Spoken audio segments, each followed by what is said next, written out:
Judge, I've argued this motion orally, and we filed several briefs and motions in support thereof. We've attached exhibits, so I'm not going to belabor the point, Judge. But as I've stated, and today we also were forced to walk through this gauntlet of protesters, which I'm assuming the jurors had to walk through as well. And well, you assume wrong. okay, but what I heard, Judge, was there was... All right, that's not evidence right now, please. Okay, but go ahead, stick to what your personal experience is and not hearsay. This is part of our supplement to the motion. Do you have actual knowledge that they walked from the parking lot through? No, I'm not saying that. I'm saying what I heard from protesters, and that was linking Jason Van Dyke to the KKK and being a murderer. So, and that is in addition to the death threats that we are filing on a daily basis, because we are assuming that there's going to be death threats on a daily basis. Judge, in closing, I think it's impossible for us to believe that no matter what jurors say in that room when being asked by the ultimate authority figure, a judge, if they can be fair and impartial, I think it's impossible for a juror to be fair and impartial in this case, given the inflammatory and negative publicity, as well as, and significantly, the threats of violence that these jurors will recognize if they vote not guilty in this case. And that is a huge, huge burden to the defendants. So for those reasons, we would ask that this juror panel be stricken because they've been prejudiced, and we would ask that this trial be moved to a different place so that our client can receive a fair trial. Thank you, Mr. Herbert. State. Mr. Cullen. Thank you, Your Honor. There's been no evidence that the jury has been exposed to threats because they haven't. It's my understanding that the jury was entered the building through an entrance where they... Listen. Yeah, you're going to talk about security so everybody knows about that? Okay, thank you. Move on. Thank you, Your Honor. There's been no evidence that the jury has been exposed to any protesters since the trial began. And you heard during the voir dire process, a number of the jurors were asked about whether or not they felt threatened, and nobody who's been selected to this jury indicated that they felt threatened. The counsel talks about death threats, but there's no evidence that any kind of... And he provided some supplemental material that indicated that there was some internet activity where some negative things were said about the defendant. So there's no indication that any of the jurors had any access to that or would have looked for them or found them. They were asked about that on the voir dire. They were instructed by you not to look at stuff like that since the trial began. So that is something that is not something that the jury is exposed to. As far as the ability for the jurors to be fair, they've indicated they can be fair. And the counsel, in his motion, talked about some of the jurors having some prior information regarding the case.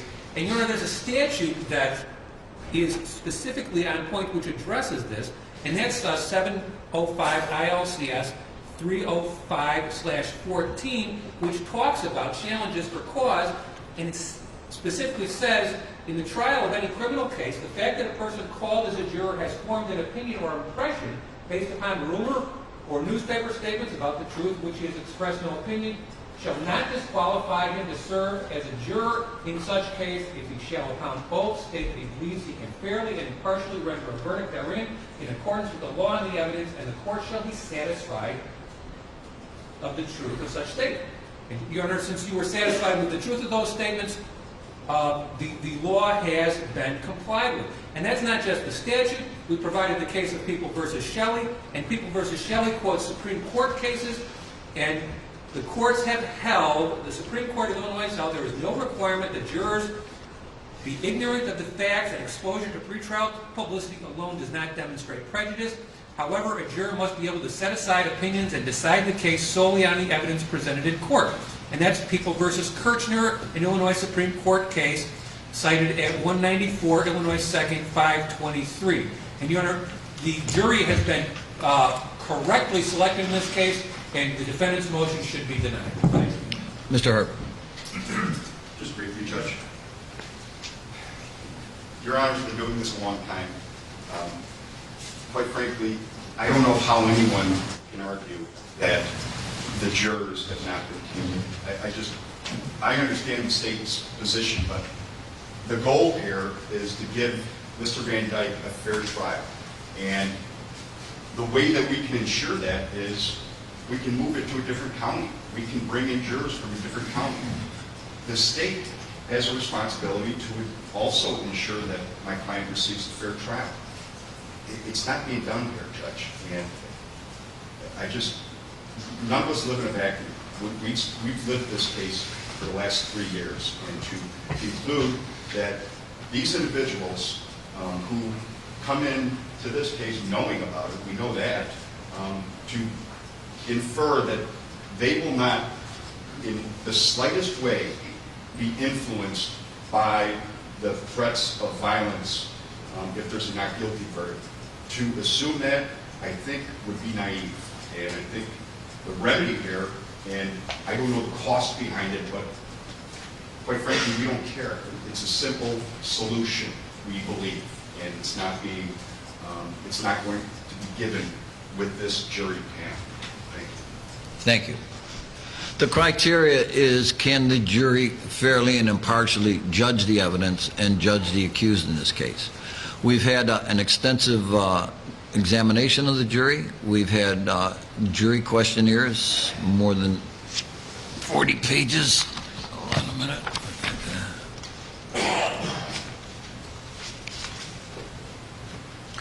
Approximately 26 or 27 pages with a great number of questions there. When you get this individual voir dire examination, and I want to compliment the attorneys for both the state and the defense, it was very comprehensive on besides the jury questionnaire, the questions that were asked.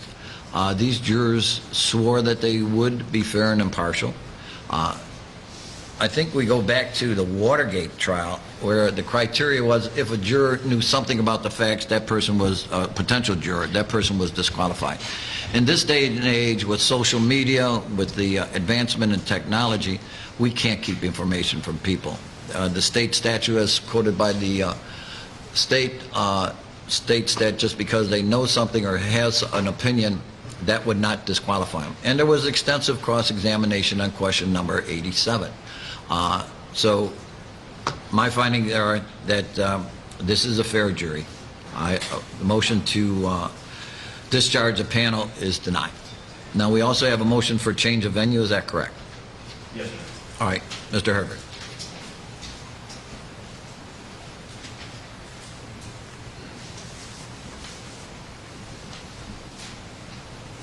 Judge, again, I'm going to be fairly brief because we have argued this extensively.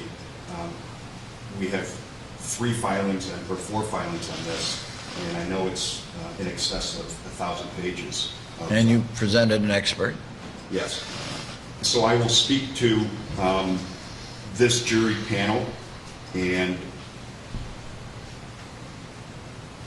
I think that the state was effective in getting jurors to say the magic words, I can be fair and impartial. But as we've argued in the past, that's an answer that jurors are inclined to give, and especially when they're sitting in a room that has protesters in there that I'm sure they recognize from television.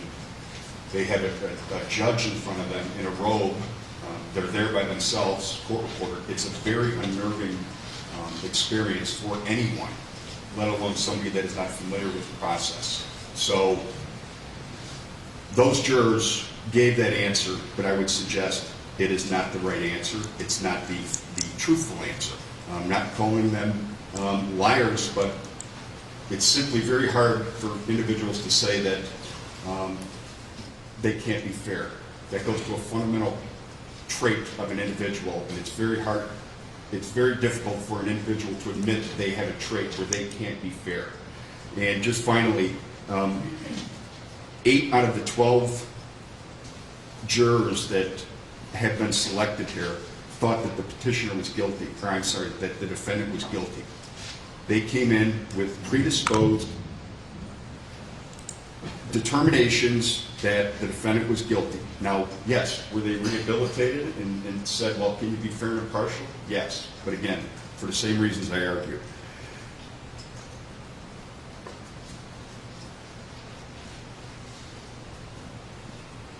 One second, please. Take your time.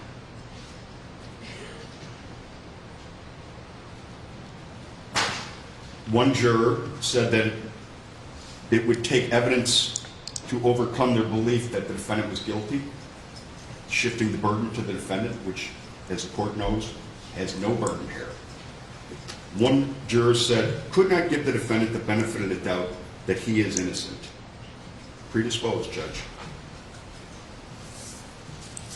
Judge, in closing.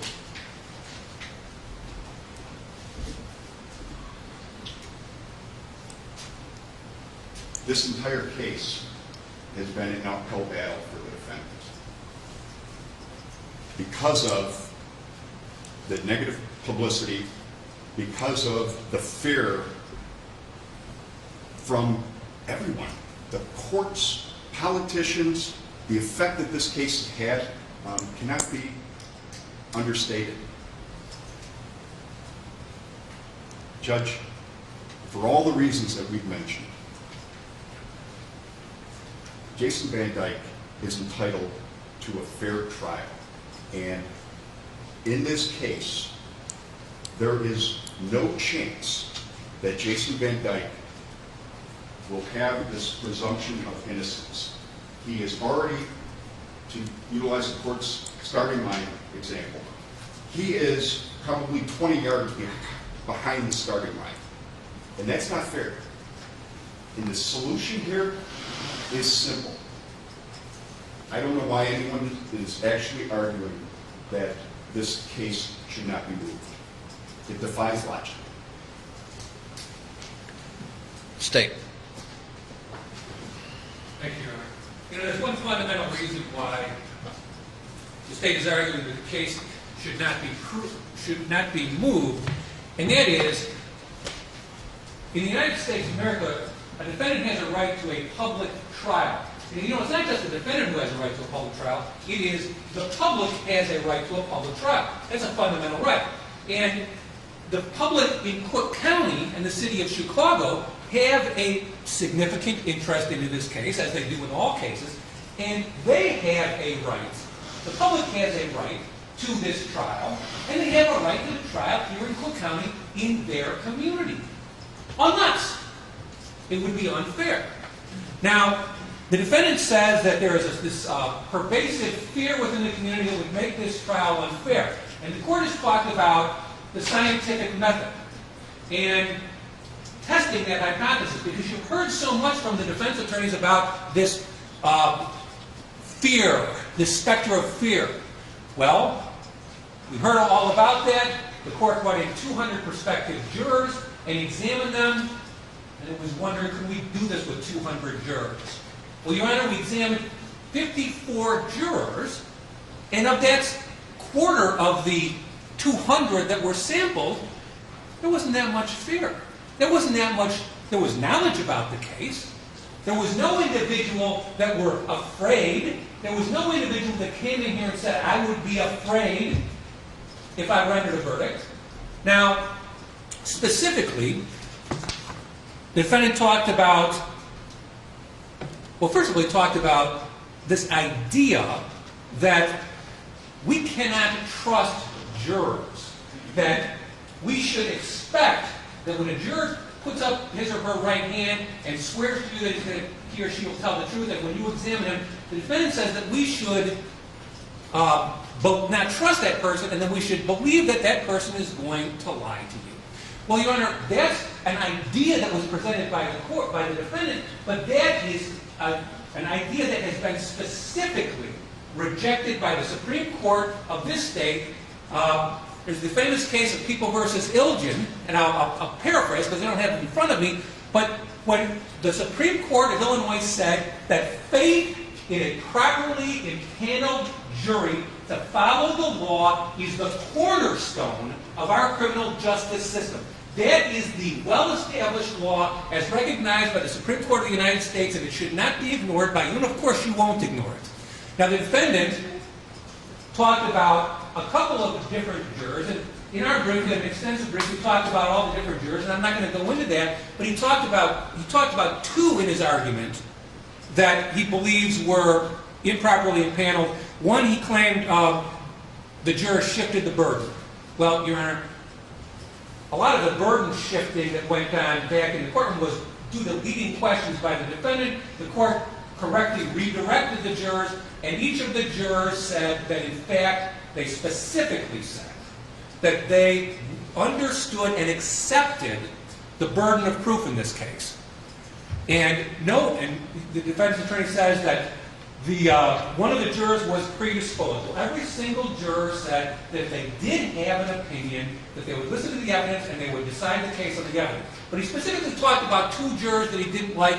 Well, Your Honor, the defendant used 5 preemptory challenges. He left 2 unused. He did not strike any of those, the 2 that he's just talked about this morning, when he could have.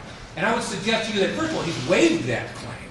But if he hasn't used his preemptory challenges, then I don't believe he has the right to argue that the jury that he helped select is unfair when he didn't strike the 2 that he could have. Thank you. Mr. Herb.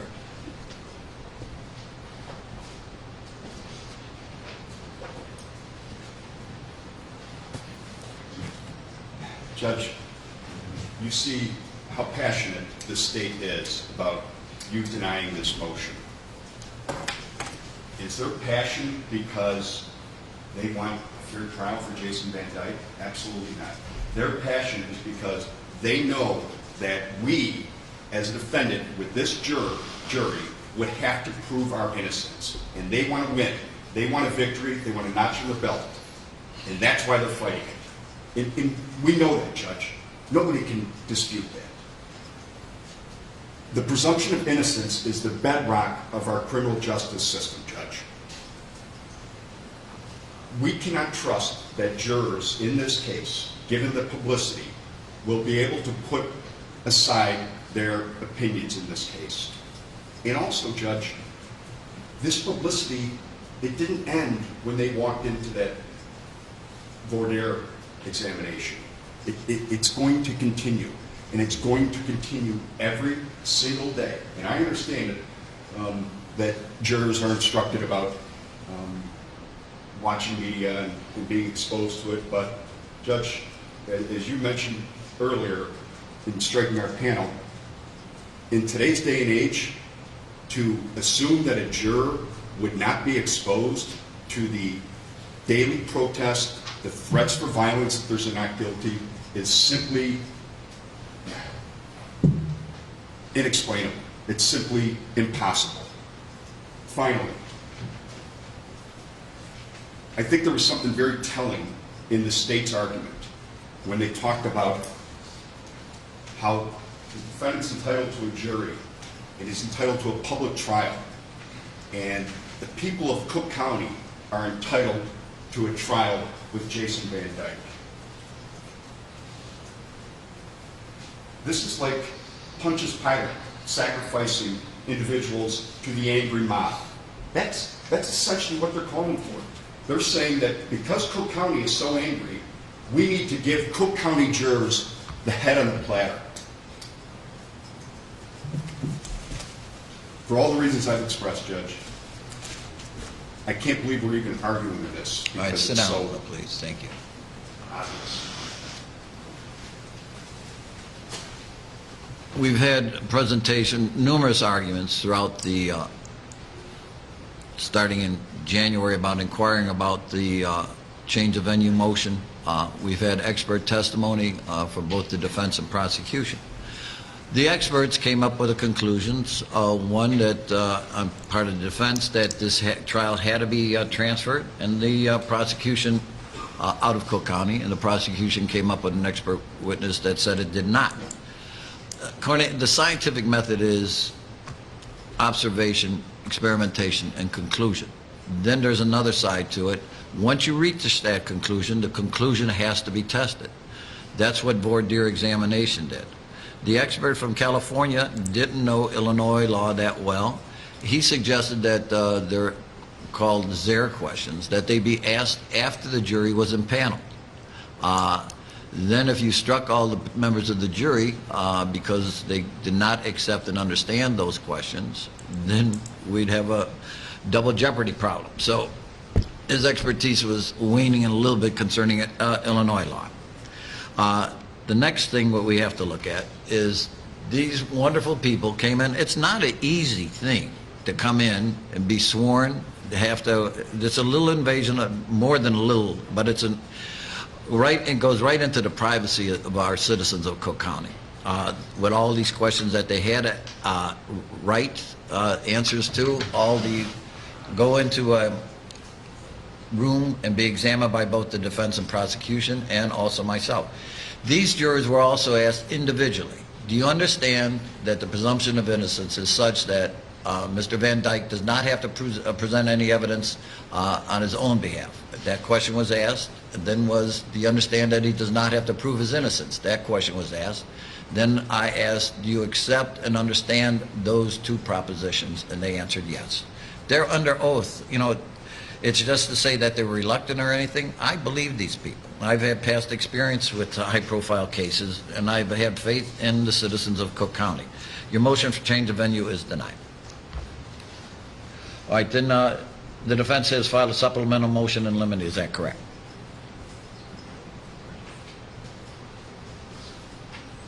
Hello? Yes, Judge. All right. Okay. Who's going to present that then? Yours truly. Thank you, Mr. Herbert. Appreciate that. So you ready to go, Judge? Yes, thank you. I got it. The first motion that motion eliminated we filed was that to bar the state from Just for clarification, you filed defendant Jason Van Dyke supplemental motions in limine, and there are, let's see, 1, 2, 4 different motions within this, so people don't think that we have different documents. All right. Okay.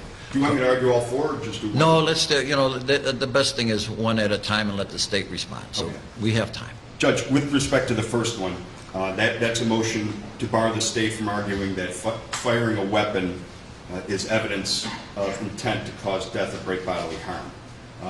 Simply put, as we've explained in our motion,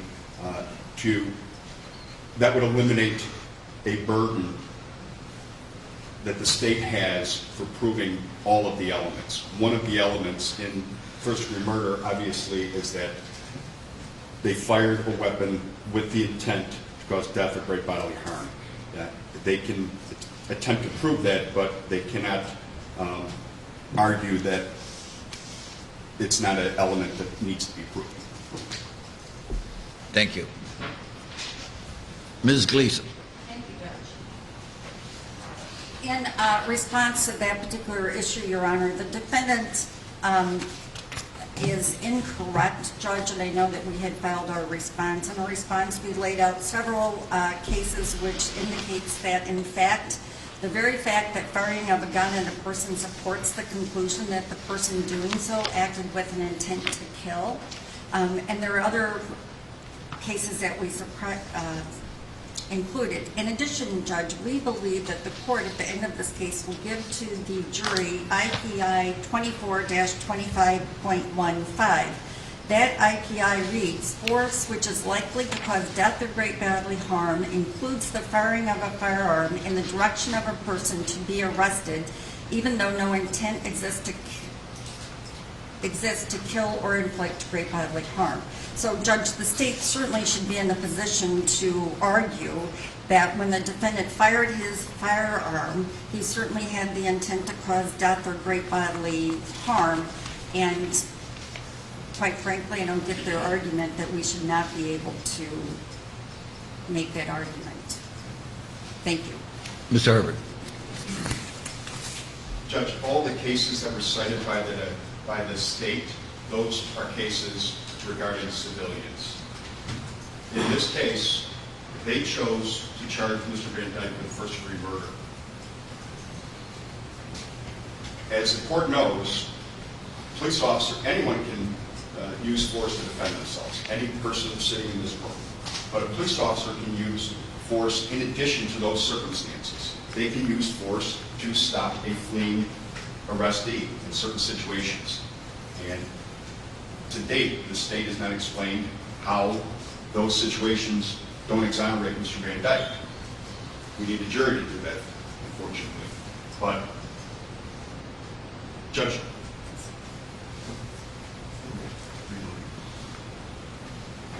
we'll rest on that, Judge. All right, I've read both the defense's motion in limine and the state's response. I think maybe a little bit of confusion occurs. There was a United States Supreme Court quoting part of Morissette, Morissette versus United States, and it said, and it reviewed Boyd, Boyde versus California, holding a presumption of intent from an act. Well, nobody's saying that there would be a presumption involved here. This is an inference, so the state would not be barred from this. So the first motion is denied.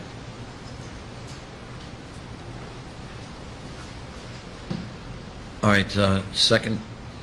Yes, Judge. Second motion is a motion to bar the state from eliciting testimony or making any argument about Mr. Van Dyke reloading his weapon after he fired 16 shots. The basis for the motion is that's not relevant. Him reloading his weapon is not in any way part of the charges in this case. Second of all, it's an improper argument because I know what the state wants to use it for. They want to use it to show that Mr. Van Dyke was some out-of-control person that wanted to fire more shots into him. That's not true. Their own experts have already opined on this matter.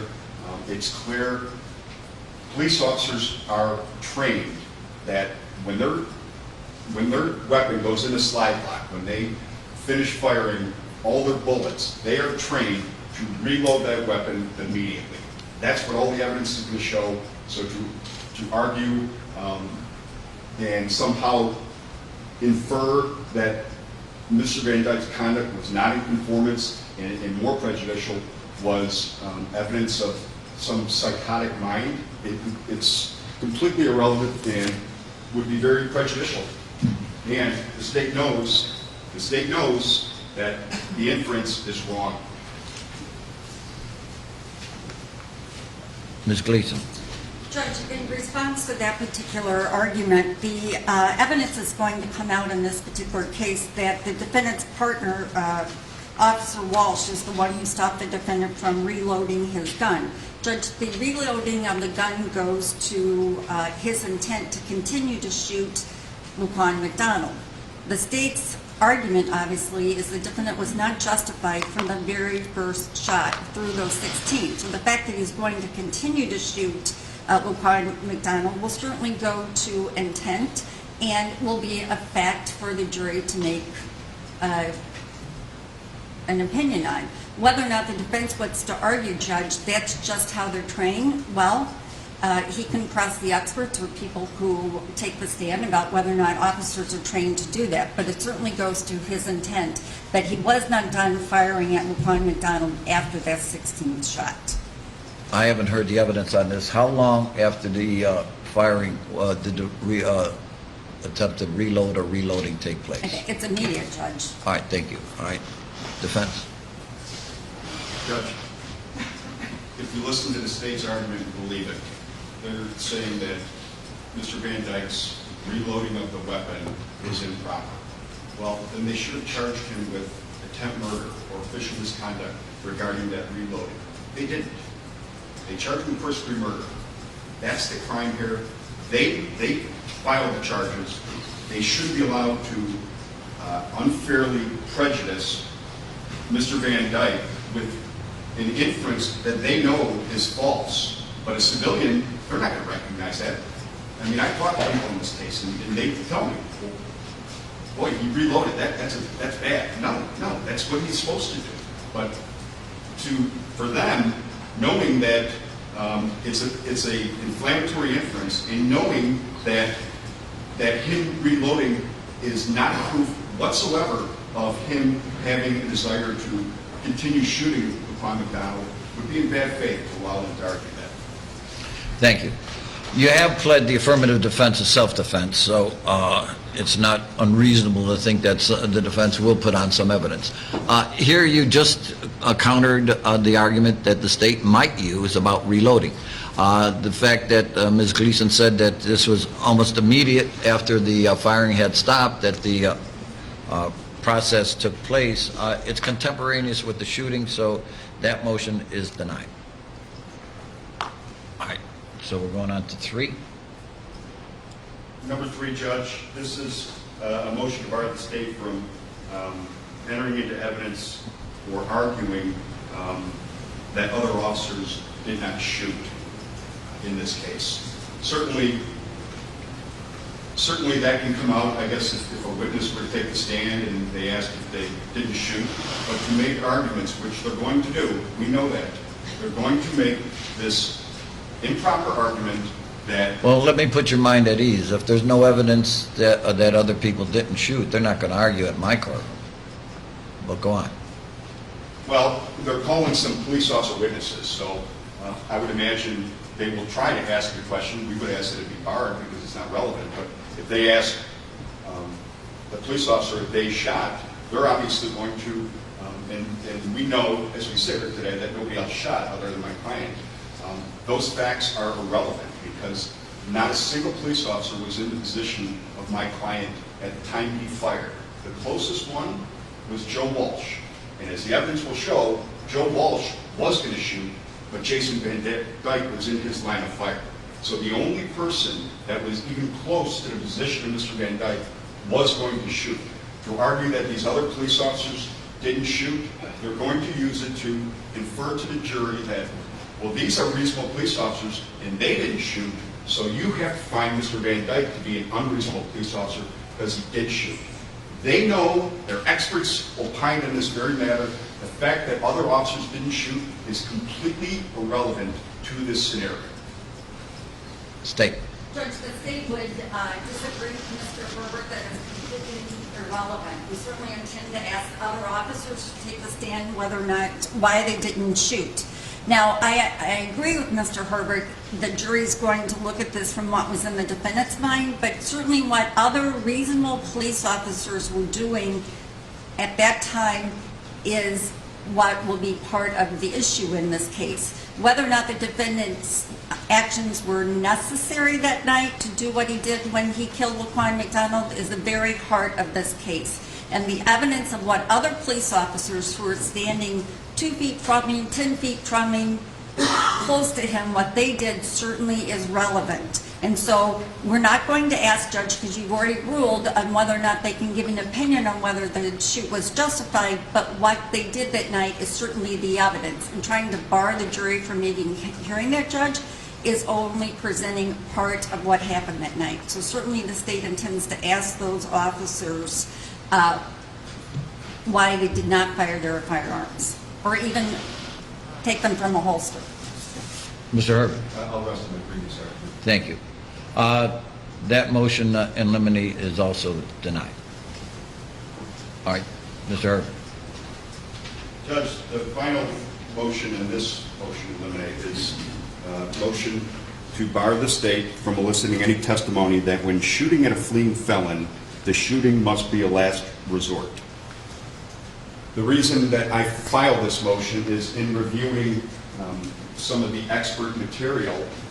One of their experts, a use of force expert, opined that shooting a fleeing felon must be a last resort. You have to exhaust everything else beforehand. Well, that's this person's opinion, but it's not the law. So what his opinion is quite frankly irrelevant because the jurors there are instructed by the law. The law does not say that shooting at a fleeing felon has to be a last resort. And their witness analyzed this shooting under the federal rules of excessive force, the laws regarding Section 242, excessive force. Well, let's just explain a little bit. The federal civil rights law is predicated upon a violation of the Fourth Amendment. Is that correct? Yes, And not predicated upon its statute. correct. Right. All right. So it's the world of difference. One is a constitutional issue, the other is a state statute. So, go ahead. Which is why here their witness opined his opinion was based upon federal law. So we are going to ask that his opinion regarding that shooting a fleeing felon at the very least be stricken, because he even admitted he's not familiar with Illinois law. He did no analysis to conduct the shooting from the fleeing arrestee standpoint based upon the Illinois law. So, In your motion, you also stated that this was not part of the police regulation at the time? correct. It's not part of anything, Judge. I mean, there's no law that says it. It's just. Well, there's this a guy charge has of an opinion. official misconduct, so that would be violating. So that was not a police regulation okay, stated that explicitly. Okay, thank you. Okay, yeah, not police regulation, not the law. You can't get into it. State. Judge, I believe that Mr. Herbert is making his argument based on testimony that was given in front of a grand jury that was not subject to this particular proceeding. The expert in this case, certainly, we don't anticipate that he's going to give a statement that it's always the last resort to shoot somebody. So I think we have to wait to see what the evidence is. I don't think this is an issue that's going to come before this court. I appreciate that. All right, then the defendant's motion is sustained. Okay. We have one by the state, is that correct? That's correct, Your Honor. All right. Part of that being resolved already, or could you explain what had been agreed upon? Or you just want to go?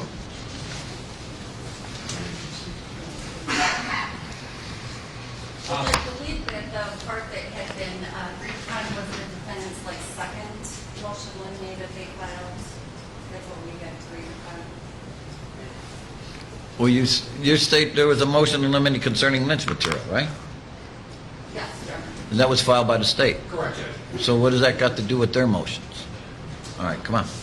I don't know that this was agreed to, but... Well, then let's state it then. Okay. God love you. Thank you, Your Honor. Your Honor, the defendant provided us recently a PowerPoint presentation about that presumably their expert witness in pharmacology would rely upon. And it had, I believe, 7 slides. I attached a copy of that for the court. The second slide includes a great deal of specific information about the victim in the case, which All right, is... don't get into it. I won't get into it. But it's denigrating. And it's the state's position that that slide and the contents of that slide should not be presented to the jury, nor should they be argued in opening statement or otherwise if not introduced into evidence. Thank you. Thank you. Mr. Herbert. Judge, it's what our expert relied upon to render his opinion. He's a doctor in pharmacology, and the basis that the state is objecting to, ironically, is that it's prejudicial to the jury. It's a fact that... Mr. Cullum, sit down. It's a fact that our expert relied upon to make his opinion. He opines on the intoxication with regards to PCP, but he also opines on the effect that the PCP would have on somebody that was not taking psychotropic medication, which is the issue here, as well as some of the previous history of the deceased here that played a role into his opinion. So if it's prejudicial, we're putting it on to show a thorough opinion, which we're allowed to do. Thank you. State.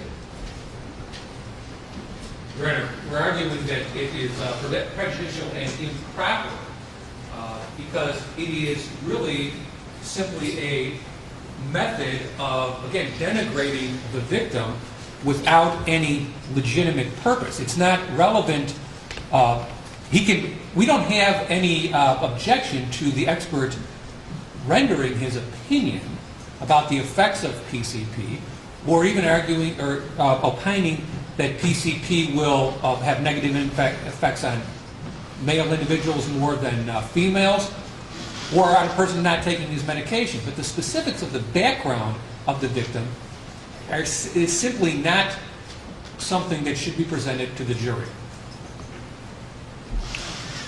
All right, I've heard the arguments. First of all, any expert can use hearsay to render their opinion, even if that hearsay would be impermissible at trial. Does the person presenting that expert have a right to have that hearsay evidence presented in their case in chief and also their direct examination of their own witness? No.